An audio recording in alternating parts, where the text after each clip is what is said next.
My name is Rachel. I'm 29 years old, a freelance web designer based in Portland, Oregon, trying to carve out a quiet, independent life after years of emotional disarray. The night everything fell apart, I was sleeping on the couch of my oldest friend, Mariah, in her small apartment downtown. I thought I had left home for just one night, just long enough to cool off after another argument with my mother. I hadn't even brought a change of clothes. When my phone buzzed around midnight, I thought it might be a work notification or maybe even Mariah checking in from the other room.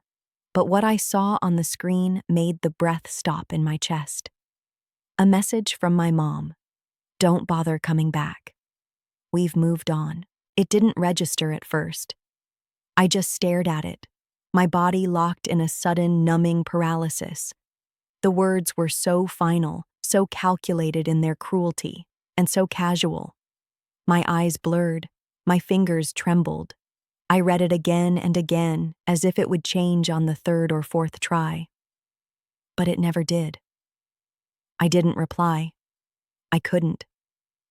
I just sat there, heart pounding, thoughts spiraling. My mind grasped for logic. Maybe she didn't mean it. Maybe it was sent in anger and she would apologize in the morning. But deep down, I knew better. I knew this had been building for years, slowly, like a quiet storm that no one noticed until it swallowed the entire sky. Before I go on, please take a moment to like this video. Let me know in the comments where you're watching from, and subscribe if you want to hear more stories like mine, about what it means to keep standing when even your family stops seeing you. Growing up, I never fit the mold of who my mother, Valerie, wanted me to be. I was sensitive, introverted, creative. I cried easily and laughed too loudly at things no one else found funny. I asked too many questions, felt too deeply, and clung to people harder than I should have. My mom used to call me delicate, but not in a loving way. It was a warning, a judgment, a problem that needed fixing. When I was younger, we were closer, or so I thought. She would read to me at night, brush my hair while humming softly, and tell me stories about her childhood. She smelled like lavender and coffee, and for a while, her presence was enough to make me feel safe. But when my parents divorced, something in her hardened. I was 12. One day she was there, the next she was a ghost still living in the same house. My dad moved out, and all the warmth left with him. After that, it was like walking through emotional minefields. Everything became about survival, doing just enough to avoid the next outburst, staying small, invisible. But even invisibility wasn't enough. I became the wrong kind of daughter, too quiet, too messy, too artsy, too emotional. My sister Amanda, on the other hand, was everything my mother wanted. 3 years older and polished from the start, Amanda was the golden child. She never talked back, never cried in public, and followed every rule like she had written them herself. Where I filled sketchbooks with drawings and coded my own websites in middle school, Amanda joined debate team, became prom queen, and went off to an Ivy League university. I went to a state college. I majored in digital art and development. I built freelance clients while waitressing on weekends. And none of that ever seemed good enough. After college, I moved back home for what was supposed to be a few months. I needed time to build my portfolio, save up, and launch my own design studio. But Amanda had moved back too, with her husband and newborn daughter. Suddenly, the house wasn't ours anymore. It was hers. She got the master bedroom. I got the attic. She got the family dinners. I got silence and side comments about finding direction. My mother barely looked at me during those months. And when she did, it was with thinly veiled exhaustion, like I was a stubborn problem that refused to go away. The fight started small, little comments about my clothes, my work hours, my quiet mood. Then came the passive-aggressive remarks about responsibility, followed by full-on confrontations. I was ungrateful. I was too emotional. I didn't try hard enough. The worst part was, I started to believe it. Until that night. It wasn't even a dramatic fight. I told her I needed space. that I'd be staying at Mariah's for a night or two. Her response had been cold, but indifferent. Do what you want. I did not expect to be erased from her life by midnight. I didn't sleep that night. I watched the city glow and dim through the blinds as time passed, like wet sand in my hands. At some point, Mariah brought me tea and sat beside me, but I barely registered her presence. My phone remained still. No follow-up message, no apology.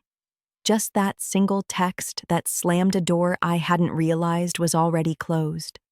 2 days passed. I stayed at Mariah's, still in the same clothes I'd left in. I tried to distract myself with work, but every project felt pointless, every screen too bright. The silence from my mother was complete. My key no longer worked at the house. Amanda didn't answer my calls. I didn't even try texting my mom again. I didn't want another message that might break me further. And then, an email arrived. It was from Mr. Lanning, the family lawyer who had handled my grandfather's estate. The subject line was simple, but it made my pulse quicken. Urgent. Please call. I hadn't spoken to Mr. Lanning since my grandfather's funeral 2 years ago. My grandfather, Mom's father, had been the only adult in my life who ever truly understood me. He was quiet like me.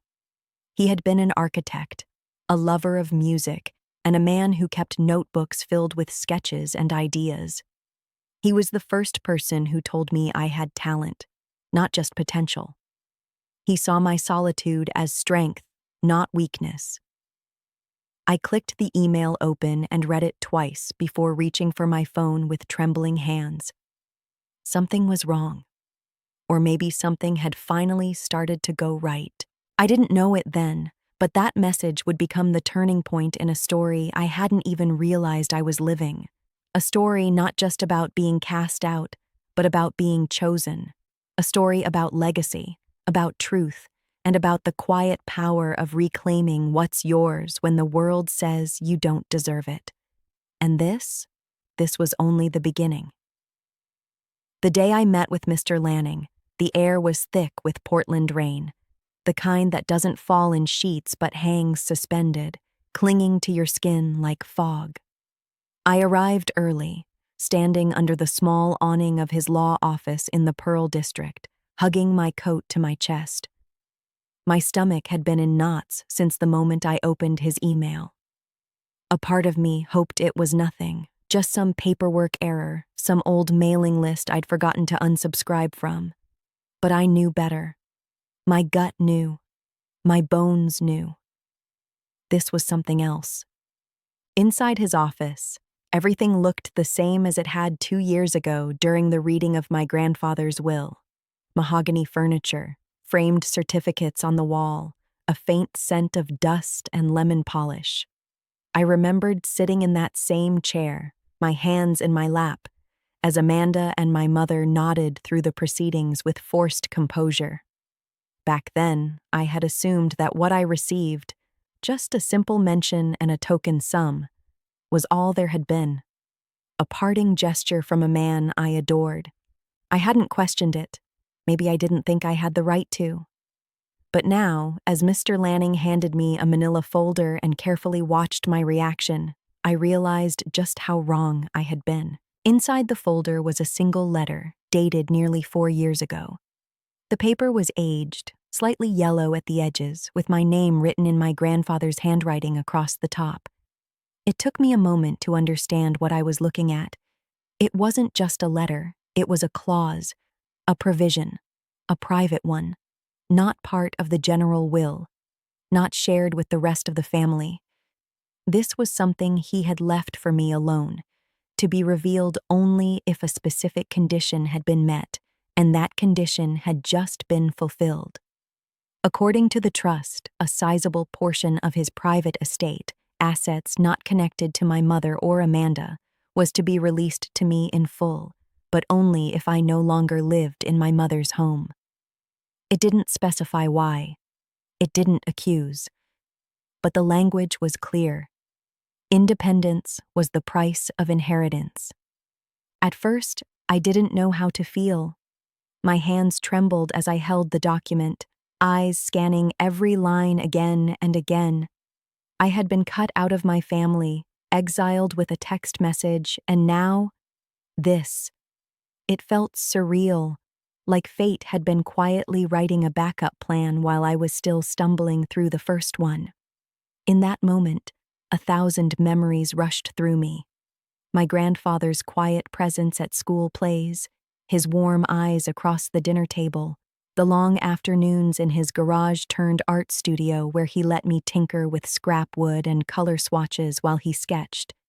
He never said much, but he listened. He always listened. And now it was as if he were speaking directly to me again, from beyond the grave, saying, "I saw what they wouldn't. I believed in who they couldn't." Beyond the letter, there were documents, detailed records of a small portfolio of assets, a modest but meaningful inheritance, savings, investments, and a physical key taped to a note with a single word written on it. Studio.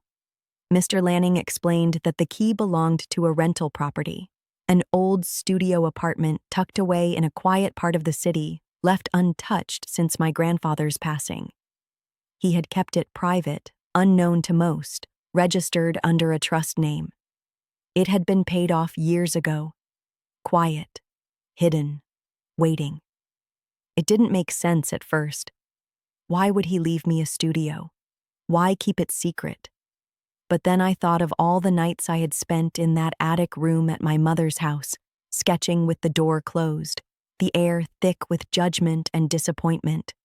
I remembered the feeling of always apologizing for being who I was, the guilt, the shrinking. And then I understood.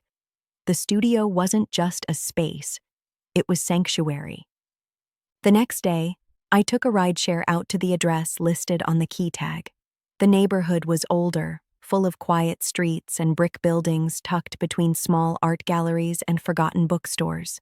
When I found the right door, I stood there for a long time with the key in my hand. My heart beat hard in my chest, as if my body already knew what was on the other side. The lock clicked, and I stepped into the space. It was small, no more than 400 square feet, but it was beautiful. Dust floated in shafts of morning light that poured through tall windows. Wooden floors creaked under my feet, and on every wall, sketches, paintings, notes.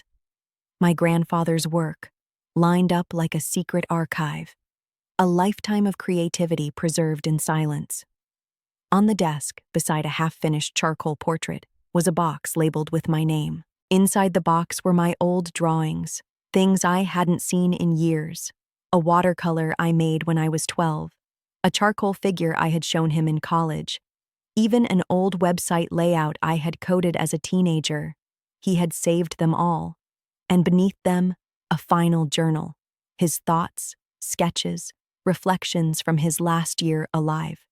I didn't cry, not at first. I just stood there, overwhelmed by the quiet reverence of it all. It felt like finding the last page of a book I thought had ended too soon. For the first time in weeks, I felt steady. Later that night, I lay in bed at Mariah's with the studio key resting on my chest. The silence of the house was comforting now, not terrifying. There was no text from my mother, no apology, no explanation, just silence. And strangely, I didn't need anything from her anymore. I didn't need permission to matter. In a way, being cast out had been the door I needed to walk through to find myself again. My grandfather had known that. He had planted seeds in secret, trusting that I'd find them only when I was ready to grow. And now I was. I didn't know what the next chapter would bring. Whether my mother would retaliate or Amanda would try to claim what wasn't hers. But I had something they didn't expect. A space of my own, a legacy, a voice, and most of all, the quiet, unwavering belief of the one person who had never stopped seeing me. This time, I wouldn't let it be erased. I returned to the studio the next morning before the sun had fully risen. The streets were still damp with last night's rain, and everything felt quieter than usual, muted, like the world was holding its breath. I let myself in slowly, turning the key in the old brass lock with a strange sense of reverence, as if I were entering a sacred place. In many ways, I was. The light inside was soft and golden, filtered through the dust that floated lazily in the morning air. I stood in the center of the room and turned in a slow circle, taking it all in again, now without the haze of disbelief I had felt the first time. This was real. This space was mine. And more than that, it was his. Every object carried a piece of him. Every line on the page, every unfinished stroke of a pencil, was a quiet echo of the man who had seen me when no one else did. I moved carefully, not wanting to disturb anything. The studio wasn't large, but it felt expansive in its stillness. There was no clutter, no excess. Just a wooden desk, 2 chairs, a bookshelf filled with worn sketchbooks, and the easel by the window, still holding that final portrait. I walked over to it, studying the unfinished image again. It was me, at maybe 14 or 15, sitting cross-legged on the floor, hunched over a sketch pad, completely lost in my work. He had captured my concentration with a tenderness I didn't realize had ever been visible. The shading around my eyes, the softness of my hands. It was strange to see myself through someone else's eyes and recognize a kind of love I hadn't felt in years.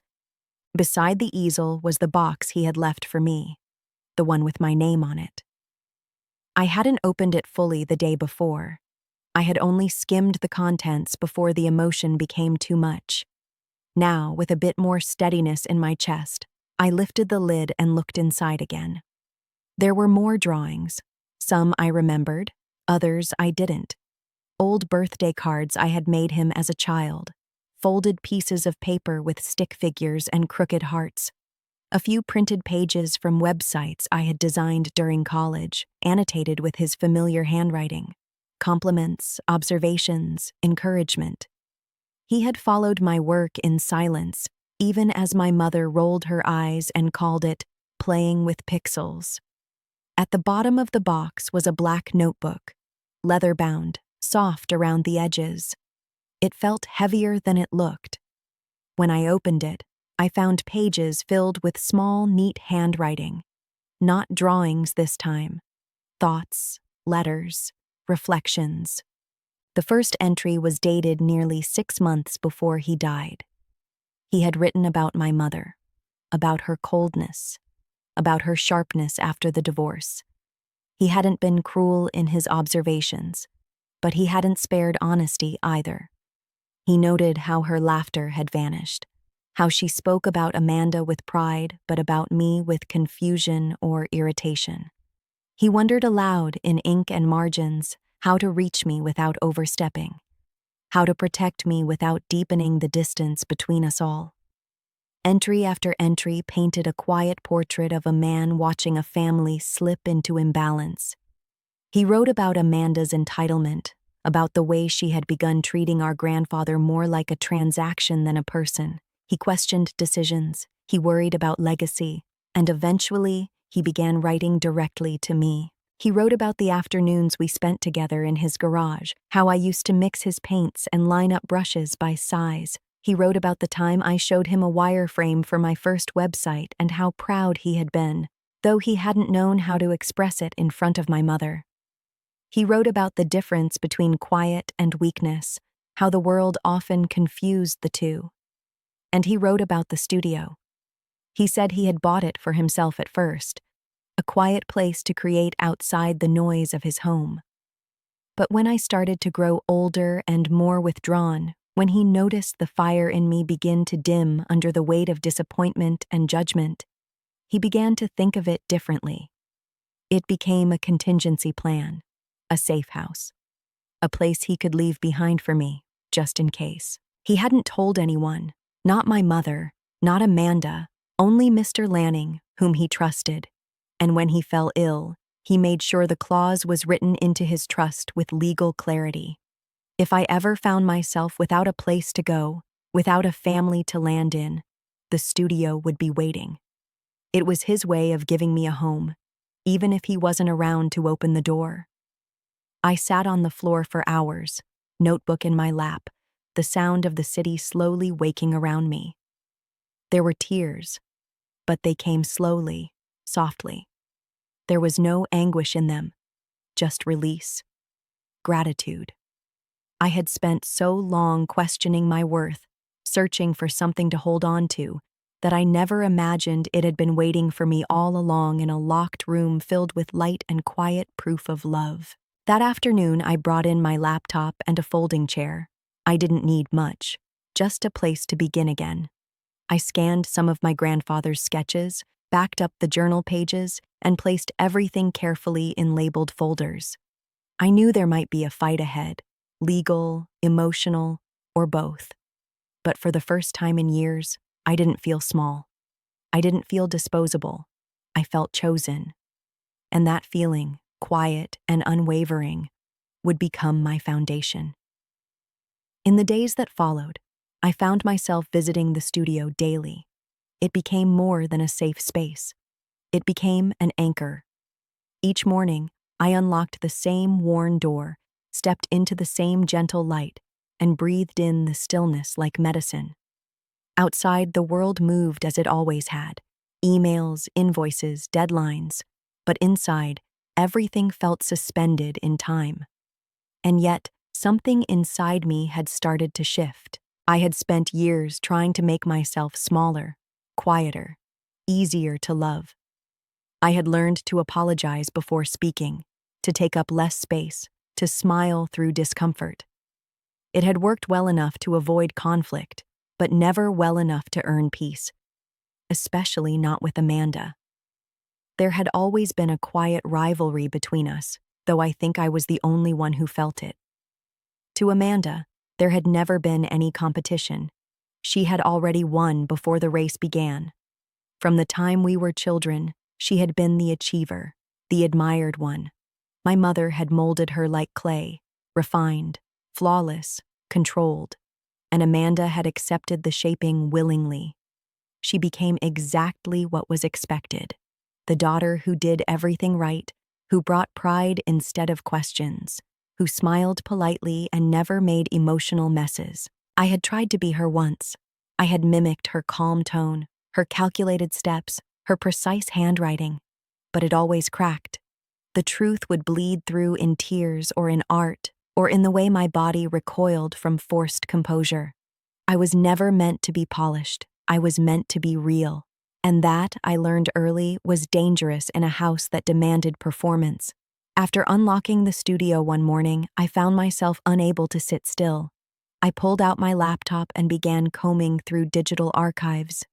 Emails, documents, financial records connected to my grandfather's estate. Something inside me told me there was more to uncover, something Amanda and my mother hadn't wanted me to find. The more I read, the clearer it became. Amanda had known about the studio, not just in theory.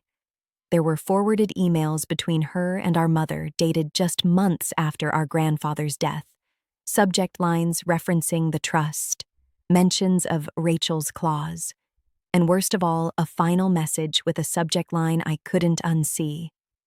If she never leaves, she'll never qualify. They had counted on me staying. They had expected me to fold under pressure, to keep living in silence, to keep absorbing the blame and walking on eggshells. And when I finally left, not because of strength, but because I had no other option, they acted shocked, then silent. Not because they didn't understand, but because they knew the consequences of my leaving would trigger something they couldn't control. I closed the laptop and sat there with the weight of it. It wasn't just that Amanda had excluded me. It wasn't just the inheritance. It was the fact that the betrayal had been so calculated, so clean.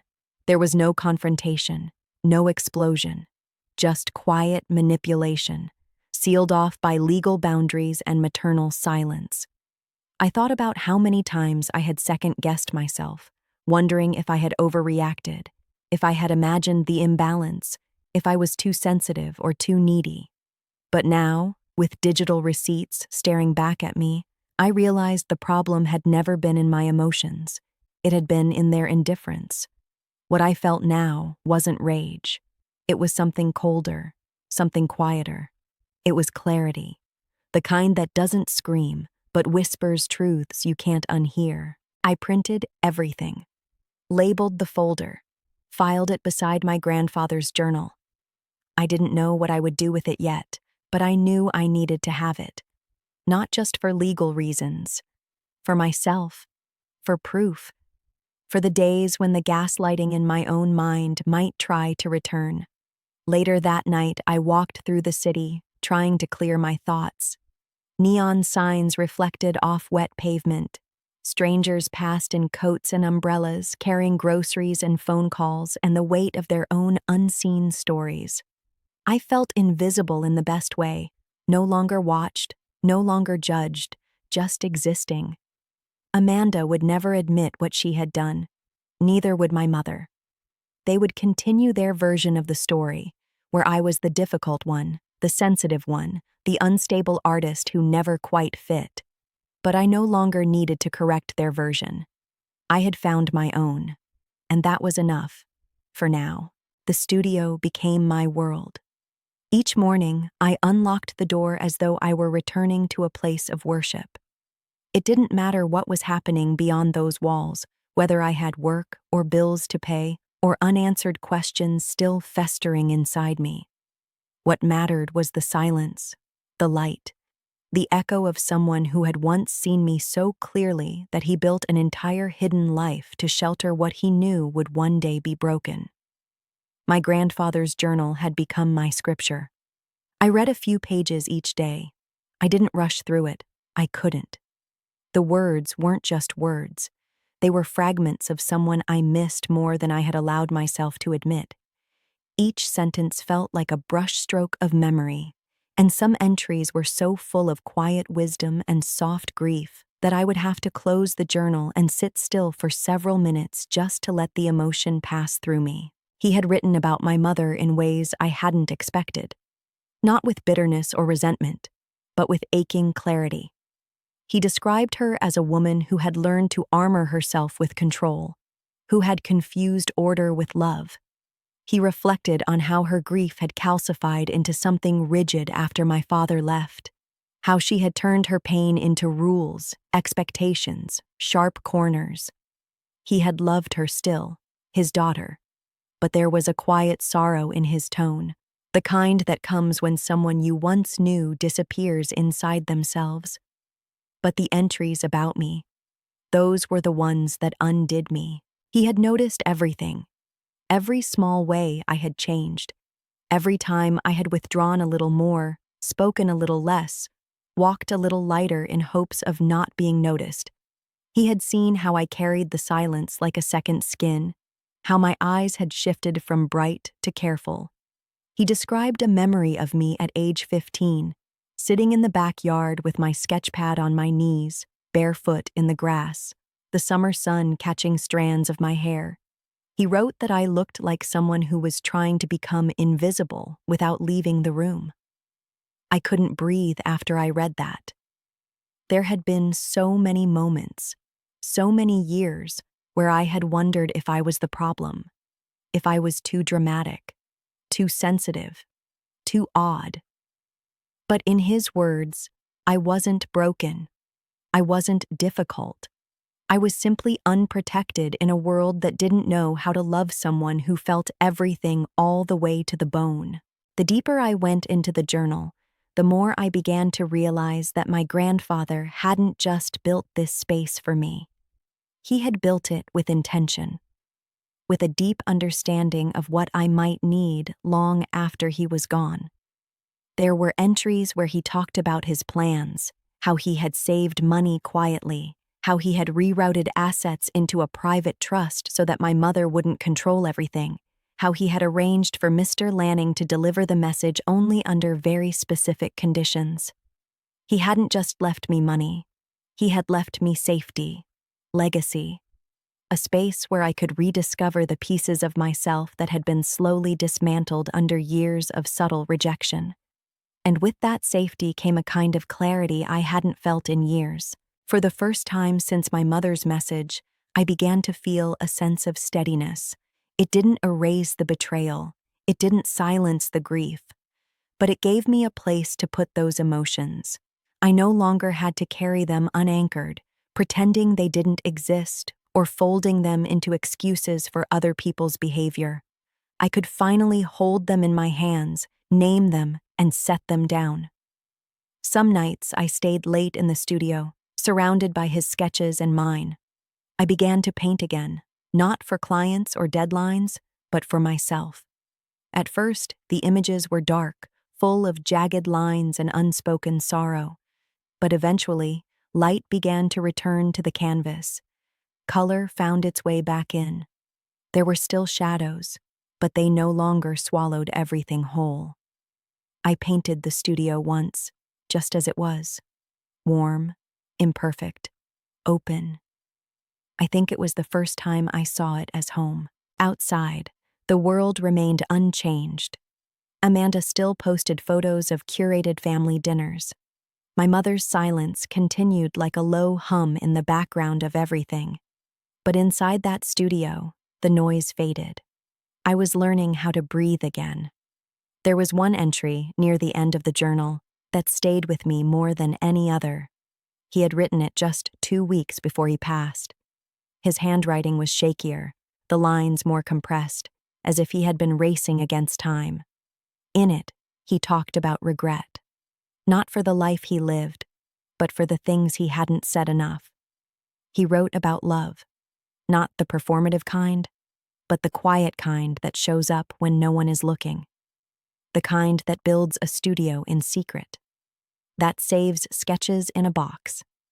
That leaves behind a key. He ended the entry with a single sentence. I can't protect her from what comes next, but I can leave her a map through the darkness. I remember closing the book, my hands shaking, my heart full and splintered all at once. Because he had. He had left me something stronger than defense. He had left me belief. When the world had turned its back, he had drawn me a doorway, not to escape, but to begin. And now that I had stepped through it, I wasn't going back. Some betrayals happen all at once, like a door slamming shut. Others unfold slowly, like mold creeping over what used to be familiar. What happened next was both. I hadn't heard from Amanda or my mother since the day of the text. Days had turned into weeks. The silence was heavy, but I had stopped expecting anything else from them. In my mind, I had already placed them in a separate room of my life, one with thick walls, locked doors, and memories I was learning to look at without flinching. The studio had become more than a place to heal. It was now my base, my proof of existence, my inherited claim to something untouched by their control. I had begun taking photos of my grandfather's work, digitizing the entries in his journal, and slowly organizing everything with the idea that someday, someone else might want to understand the quiet brilliance he had left behind. I didn't know if it would become a gallery, a foundation, or just an archive, but I knew it needed to be preserved and protected. It was on a Thursday afternoon, cloudy and cool like most days in Portland, that I first realized I was being watched. I had just locked the door to the studio and was walking toward the cafe down the block when I noticed a car idling on the opposite curb. It wasn't familiar. I didn't think much of it at first, just another vehicle on a busy street. But the next day, it was there again. And the day after that. The same color, same model, always parked within view, always with the windows slightly lowered as if listening. I didn't let it show, but inside, my heart thudded with a growing awareness. I had known the moment would come when Amanda or my mother would react to what I had been given. They wouldn't let go easily, especially not Amanda. There had always been a particular tightness in the way she handled what she believed was hers. And for years, I had stepped aside to avoid conflict. But this time, I wasn't moving. It didn't take long for the escalation to arrive. An envelope slid under the studio door one morning, cream-colored and thick, stamped with the name of a local law firm I recognized. I sat at the desk and opened it with steady hands, even as my breath shortened. Inside was a formal letter written in cold, distant language. Amanda and my mother were contesting the trust. They claimed I had manipulated our grandfather in his final months, that I had influenced him while he was mentally unwell, that the studio was not meant for me, and that I had no right to be on the property. Their language was strategic, carefully chosen to trigger doubt. They questioned my emotional stability. They referenced the fact that I'd been estranged from the family, that I had abandoned them. I recognized the words for what they were, reframed truths designed to make me look like the threat. But the part that hit hardest came near the end.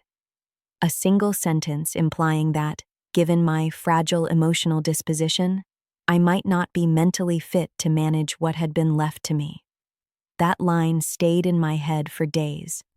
It echoed louder than the others, not because I believed it, but because I had believed it once.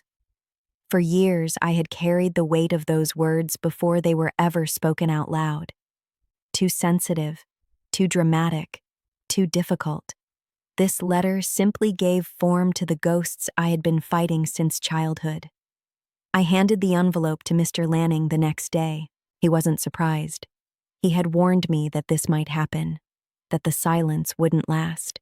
But even he seemed disturbed by how far they were willing to go. He told me he would begin preparing a legal response immediately. The documents were clear. The trust was sound. My grandfather had ensured that the clause was airtight. But still, lawsuits had a way of making truth feel like quicksand. And Amanda knew how to twist facts until they lost their shape. The next few weeks were a blur of legal consultations, scanned evidence, and recorded timelines. I pulled together everything: copies of my grandfather's journal, the original trust documents, the photographs I had taken, and the digital backups of the correspondence I had uncovered. Mr. Lanning said that the most powerful piece of evidence wasn't in numbers or contracts, it was in the narrative, in my story, the one I had lived through, and the one they were now trying to rewrite without me. In the middle of all this, my body began to react. I stopped sleeping. My appetite vanished. There were nights I lay on the floor of the studio, staring at the ceiling, feeling the tension coil through my spine like wire. I didn't cry, not often. The tears felt too far down, buried beneath the exhaustion. But there were moments of anger, raw, sharp anger that surprised me, not at what they were doing now, but at how long I had allowed them to shape the way I saw myself. They were coming after what my grandfather had given me. But more than that, they were trying to reframe the story again into one where I was weak, unstable, and unworthy. And I had played that part for so long, shrinking to fit their comfort, that I had almost forgotten how false it had always been. But I wasn't that girl anymore. I had sat with my pain. I had read the words of a man who saw me clearly. I had walked through the fog and built something new with my own hands. They could call me unstable, but they couldn't unwrite what he had left behind for me. One morning, as I stood at the window watching the same car idle at the curb again, I felt something inside me settle. I wasn't going anywhere. If they wanted to fight, they'd have to face the version of me they had never prepared for, the one who had nothing left to lose because she had already been discarded, the one who had been quiet for too long and was now done with silence. I turned from the window and opened the studio's back closet. It was time to build something louder. There's a particular kind of silence that only exists in courtrooms. It's not peaceful. It's not calm. It's the silence of people waiting to be told who is right and who is wrong, who gets to keep something and who will walk away with nothing. That kind of silence hums beneath the surface like static, almost imperceptible, but you can feel it in your teeth. I sat at the edge of a polished wooden bench, my back stiff, hands folded in my lap, eyes fixed on the front of the room. Everything smelled like paper, fabric, and polished tile. There were no windows, no softness, just rows of expressionless faces and a clock that ticked far too loud. It had taken months to get here. Months of paperwork and witness lists and legal briefs that felt more like character autopsies than arguments. Amanda had filed against me officially, challenging the trust, the studio, the inheritance. My mother had signed the affidavit in full support, echoing every word Amanda wrote. They accused me of manipulation. They accused my grandfather of diminished capacity. And worst of all, they suggested I wasn't mentally stable enough to manage what I had been given. The first hearing wasn't about winning or losing. It was about establishing who had the right to stand. But even then, it felt personal. Amanda arrived in a pale blue suit, her posture so perfect it could cut glass. She didn't look at me. Neither did my mother. They sat together, heads occasionally tilted in conference with their attorney, a man with silver hair and a mouth set like a trap. I had spent the night before pacing the studio, unable to sleep. I'd run my fingers along the windowsills, adjusted frames on the wall that didn't need adjusting, opened and closed the same drawer over and over. Part of me still hoped they wouldn't show up, that maybe they would realize this wasn't worth it, that taking away what my grandfather left me wouldn't fill whatever emptiness they were still trying to hide. But they had shown up, and they were ready to fight. Mr. Lanning sat beside me at the courtroom table, composed, steady, every word he spoke backed by years of experience. He began with the trust, clear, dated, signed. My grandfather's intentions spelled out in plain legal language. He explained the clause, how it wasn't hidden, how it wasn't altered, how it had been built to protect someone vulnerable to coercion, not to be an act of it. He brought out the journal. He presented the key, the photos, the sketches, the digital backups, and finally, the letter my grandfather had written to me, the one that had arrived with the initial folder. It wasn't legal evidence, not technically, but it was allowed as personal context. When the judge glanced down at the words my grandfather had written about independence, about freedom having a cost, I felt something shift in the room. Not sympathy, just gravity. The kind of gravity that comes from seeing, if only for a second, the real story beneath all the polished surfaces. Amanda's team responded with measured scorn. They presented financial timelines suggesting my grandfather had been overly generous to me during a period of cognitive decline. They questioned my mental health history, pulling references from old insurance records and one emergency room visit I made during a panic attack 4 years ago. They painted me as unstable, unpredictable, impulsive. The picture they painted looked nothing like me, but I recognized the brushstrokes. It was the same narrative my mother had fed me my entire life, now dressed up in legal language.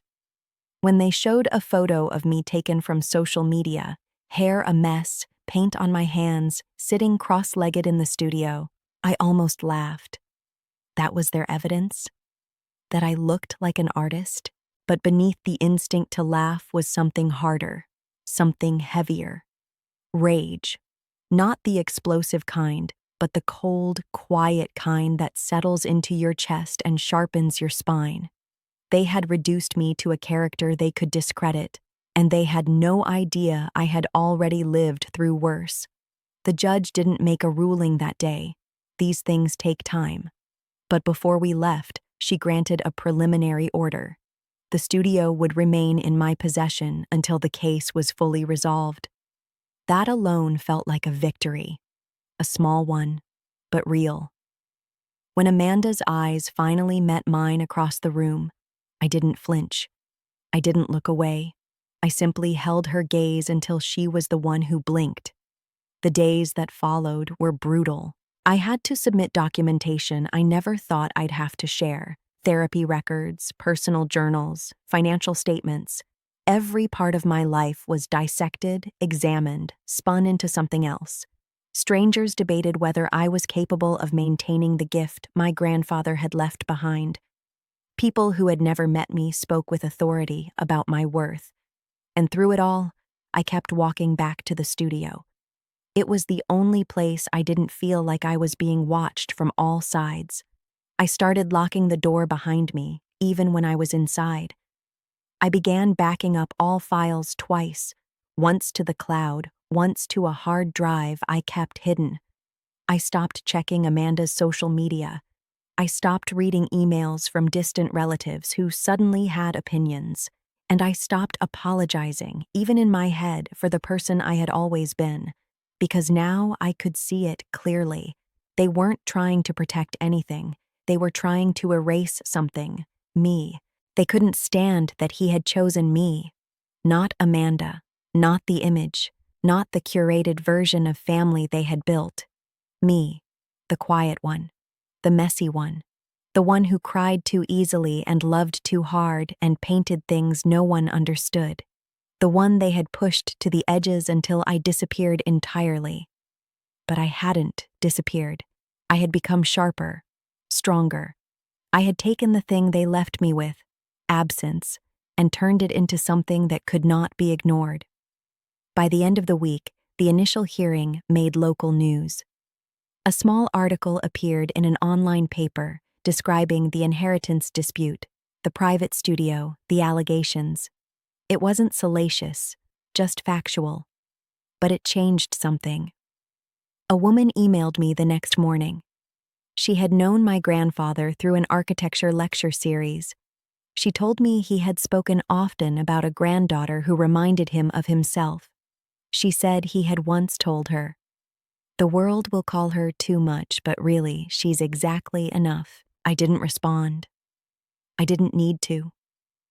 The words were already doing their work. This wasn't over. The courtroom fight would stretch for months, but inside me, something had already settled. They could try to take the studio, they could try to rewrite history, but I wasn't the same girl they had cast out.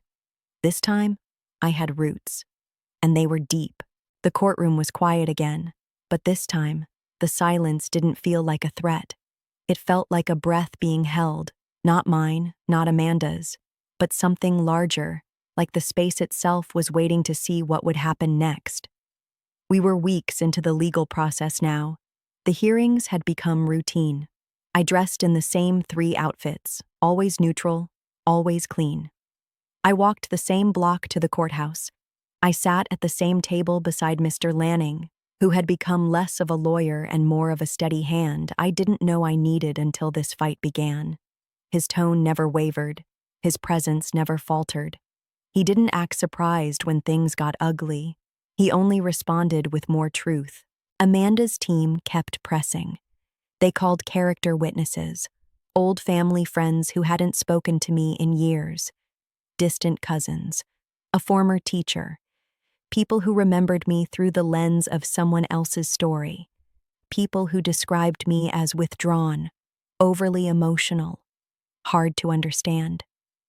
I sat through each one, absorbing the ache in my chest like armor. But Mr. Lanning had his witnesses too. One was a former nurse who had visited my grandfather weekly in his final year. She testified that he was lucid, organized, and fiercely protective of his creative work. She remembered him mentioning the studio often. His second home, she called it. Another was a neighbor who had seen me leaving the studio once, long before my grandfather passed, carrying a box of old drawings. He told the court he remembered the way my grandfather had smiled that day, watching me go. Then came the moment I hadn't expected.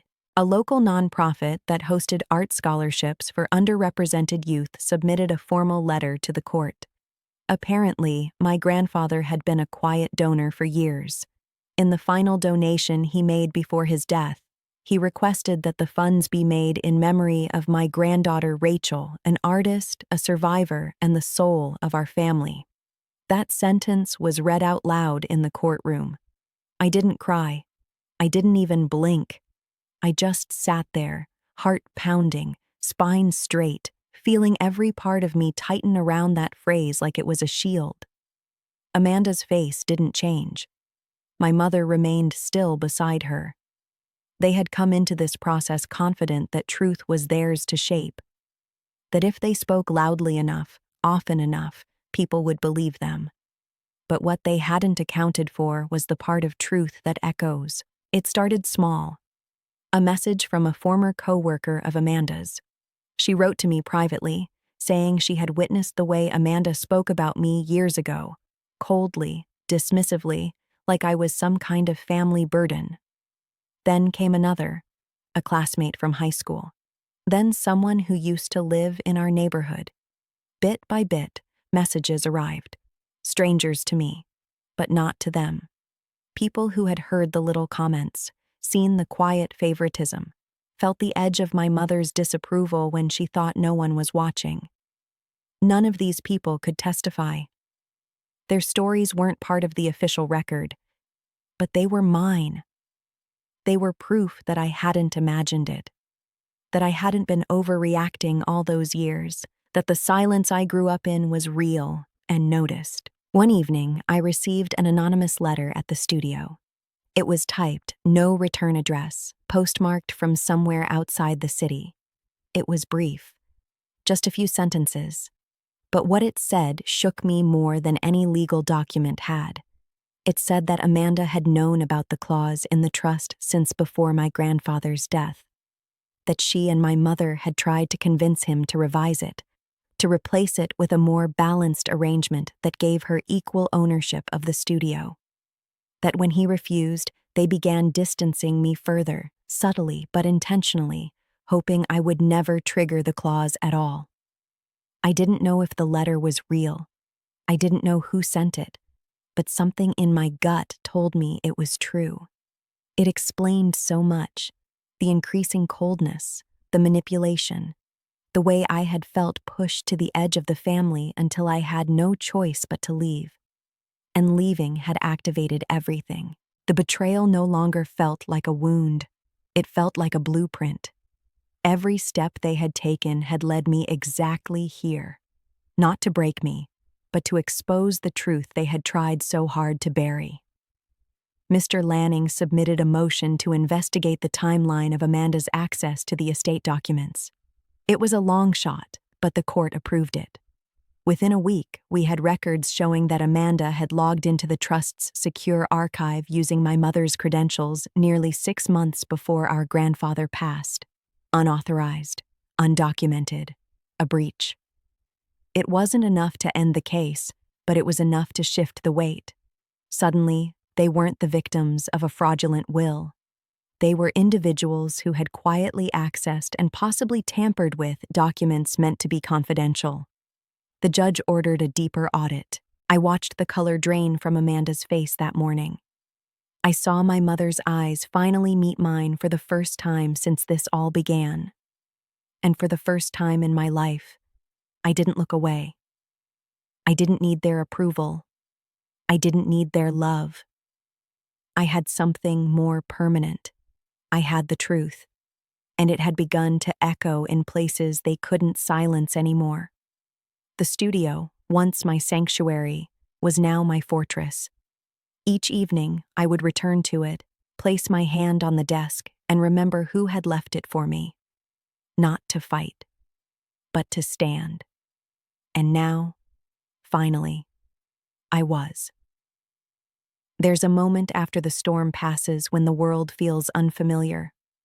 Not because it has changed, but because you realize just how much of your life was shaped by surviving it. The silence that follows isn't peace. It's the absence of war.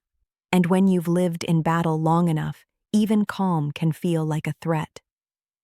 That was how I felt the day the audit concluded. Amanda and my mother didn't show up for the final hearing. Their attorney did, solemn and tight-lipped, submitting a letter that acknowledged the unauthorized access, the attempted revisions, and their decision to withdraw their claim. No apology, no explanation, just resignation. It was over. The judge confirmed the validity of the trust. The studio was mine. The inheritance was secure. And I walked out of that courtroom into a world that no longer felt tilted against me. For the first time, I wasn't someone's afterthought. I wasn't a mistake to correct or a weight to carry. I was the one who remained standing after they had tried to erase me. But even then, I didn't feel triumphant. I felt hollow, like I had crossed a finish line alone, carrying pieces of someone else's grief in my pockets. My grandfather wasn't there to witness it. The justice didn't come with celebration, just quiet, just space. I didn't go back to Mariah's apartment that night. I went straight to the studio and sat in the middle of the floor, back against the wall, knees pulled to my chest. The smell of wood, dust, and old paper wrapped around me like a memory. I closed my eyes and let the stillness wash over me. I didn't cry. I thought I would. I thought there would be release, some final emotional breaking point. But instead, what came was exhaustion. Not the kind that sleep could fix, but the kind that lived deep in the bones of someone who had carried weight in silence for far too long. In the days that followed, I stopped checking social media. I didn't want to know what Amanda or my mother were saying. I didn't want to hear their version of the ending. I knew they wouldn't admit what had happened. They would rewrite it into something manageable, something that preserved their image. And that was fine. Let them have their story. I had mine now. I started rebuilding my freelance work slowly. At first, I could barely concentrate. I'd stare at my laptop for hours, reworking the same design over and over. But eventually, the fog began to lift. Projects trickled in. I redesigned a site for a local gallery. Then an artist collective. Then a women's shelter that wanted to rebrand with dignity. Each project became a way to piece myself back together, line by line, color by color. And then came the email. A small arts magazine wanted to feature my grandfather's story, the studio, the inheritance battle, the creative legacy. They had read the court filings. They had found the nonprofit donation. They wanted to do a piece on the granddaughter who fought for her roots. At first, I hesitated. I didn't want to become a symbol. I didn't want to be turned into a headline. But something deeper inside me whispered, share it. Not for the drama, for the girl who still believes she's too much, for the artist who stopped creating, for the one watching from the sidelines, wondering if she'll ever be enough. So, I agreed. The article went live in a small print run and then online. The response was quiet but steady. I started getting emails again, this time from other women, daughters, sisters, artists, women who had been pushed out, overlooked, discarded, women who had been called too emotional, too fragile, too weird. They wrote to thank me for naming something they had lived through in silence. That's when I knew. The studio was never just for me. My grandfather had built it with love, yes, but also with purpose. It was a seed, one he planted in me, trusting that I would know what to do with it when the time came, so I began transforming it, not tearing it down, preserving it. I cleared out a section of wall for rotating art displays. I started a small fund using part of the inheritance to support young artists from difficult family backgrounds. I named it after him, the Ezra Fund for Unseen Creatives. It wasn't much, but it was real, tangible, something that would grow. I hosted my first open studio night in early spring. I expected maybe 5 people to show up. 20 came. Some were friends, some were strangers, some were artists, some were simply curious. We shared wine and poetry and stories. No one asked for credentials. No one measured worth. We just existed, open, messy, true. That night, as the last guest left, I stood alone by the window, watching the streetlights flicker against the pavement. The air was cool, the kind that wakes your skin without hurting. I looked around the studio and realized it no longer felt like a relic of someone I'd lost. It felt like mine. There were still days when the grief snuck in. A photo, a scent, a moment of remembering how different things could have been if love had come more gently, more freely. But those moments didn't drown me anymore. They simply reminded me that healing wasn't linear, that even a heart stitched back together with gold thread could still ache when touched in the right spot. I didn't hear from Amanda or my mother again. I don't know where they are now. I don't need to. Let them keep the silence they once weaponized. I've built something stronger out of mine, because in the end, I wasn't the fragile one. I was the seed buried deep in the dark, waiting for the light. And now, I'm growing. It's strange how healing doesn't feel like fireworks. It's not loud. It doesn't come with applause or some grand unveiling. Most days, it feels like doing the same quiet things you used to do when you were broken, but this time, without the weight pressing down on your chest. I wake up most mornings with light filtering through the tall studio windows. I make coffee.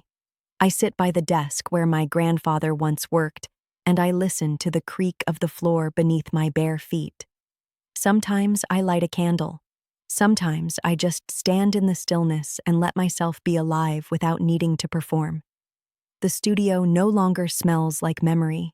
It smells like me. There are fresh canvases along the wall now. Some finished, some halfway abandoned.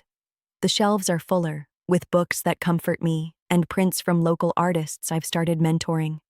There's a rhythm to my days now, a softness I didn't think I would ever allow myself to feel again.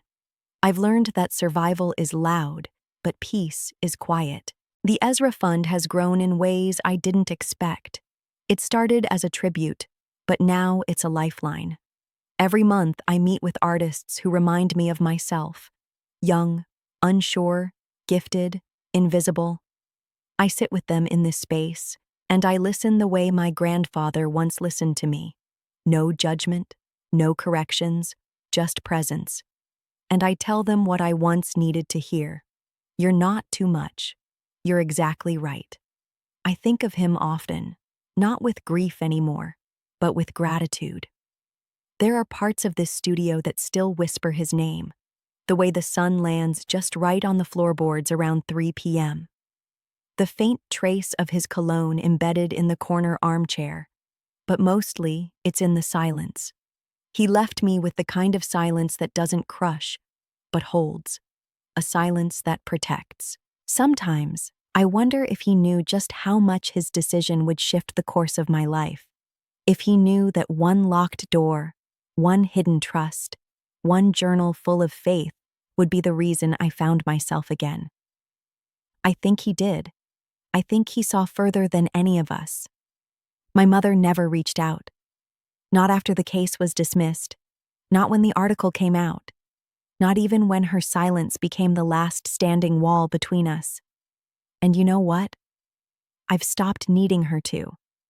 The version of me that craved her love, that bent myself into silence and softness just to feel safe, is gone now. I don't mourn her absence. I honor what I've built without her. The version of me that exists today wasn't born from her affection. She was born from the fire of abandonment and the grace that followed. Amanda disappeared from my world entirely. I hear things now and then, that she changed jobs, that she's telling people a different version of our story. Let her shape the narrative she needs to live with. I don't need revenge. I don't need justice in the form of punishment. My peace is louder than any apology could ever be. And maybe that's the real win. Not proving them wrong, but proving to myself that I was never wrong to begin with. I've begun painting again with a kind of freedom I haven't felt since childhood. The kind of freedom that doesn't ask for permission, that doesn't need to be understood, just felt. My newest collection is called Unclaimed Light. Every piece is a portrait of becoming, of emerging from silence, of remembering the voice that once whispered, "You were never meant to disappear."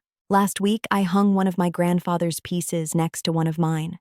I stood in the center of the room, just staring at them, his delicate charcoal strokes beside my vivid brushwork.